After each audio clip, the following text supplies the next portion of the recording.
something that I still struggle with. I'm not going to sit up here like I'm perfect because I still have one. If I don't say it, it's on my face. Huh, Miss Chandler? So attitude is something that I still struggle with. My responses are horrible sometimes. So, Pastor Ericka is going to tell us how to fix our attitude, or what was her struggle with her attitude. Hey girl, hey. Hey. You can call me P. Say hey, P. I want you to look at somebody and say, I have the right to have an attitude.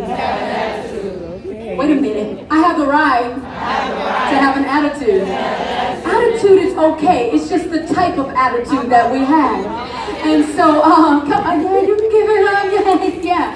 It's the type of attitude. Attitude determines our altitude in life. The right type of attitude determines how high we go. Wrong attitude brings us low. There's a difference between a smile and a frown. I've been through a whole lot of stuff, and Ariana, she don't know that we have some stuff in common. When I was in elementary school, they put me in a special class. See, they didn't take we didn't have too many teachers that took that time at that time.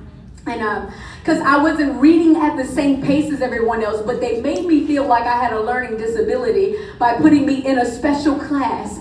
And I was in a T building. Anybody remember those T buildings? Yeah. Praise the Lord. Everybody's having fun.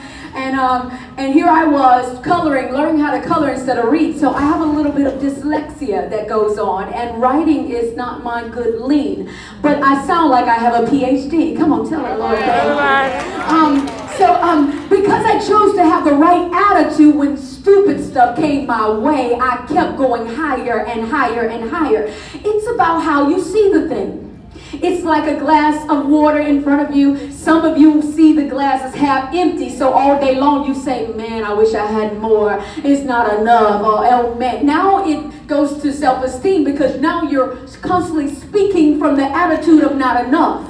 Yeah. But you can see that same glass and put it in front of a chick like me, and I'm going to say, man, it's almost full. I would say, I was raised by a teenage mother. I was the second child of a 17-year-old. So I'm thinking she's grown. She's not grown. She's learning some stuff. But to me, she's mama.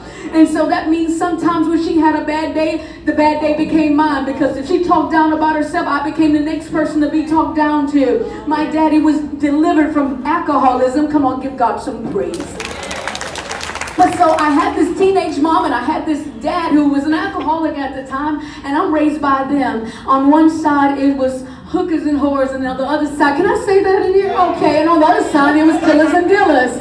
And so I could have took my life and said, well, man, I'm going to always be because of this. But I start saying, man, I don't have nowhere to go but up. And so obviously my humble beginnings was a storyline for something legendary. So how you see it determines everything. I went in school and wasn't making the grades that everyone else was making. I had a struggle with some stuff. I was that wonderful C student with a teacher who made sure I got that D to a C, and I didn't really earn it. I just smiled real good. And so I went to the library and started sponging stuff, and I realized I didn't have a learning disability. I just learned different. And some of you are right here, you're facing some situations where you see like everybody's smarter, everybody's this, and believe it or not, I might be slim trim now, but man,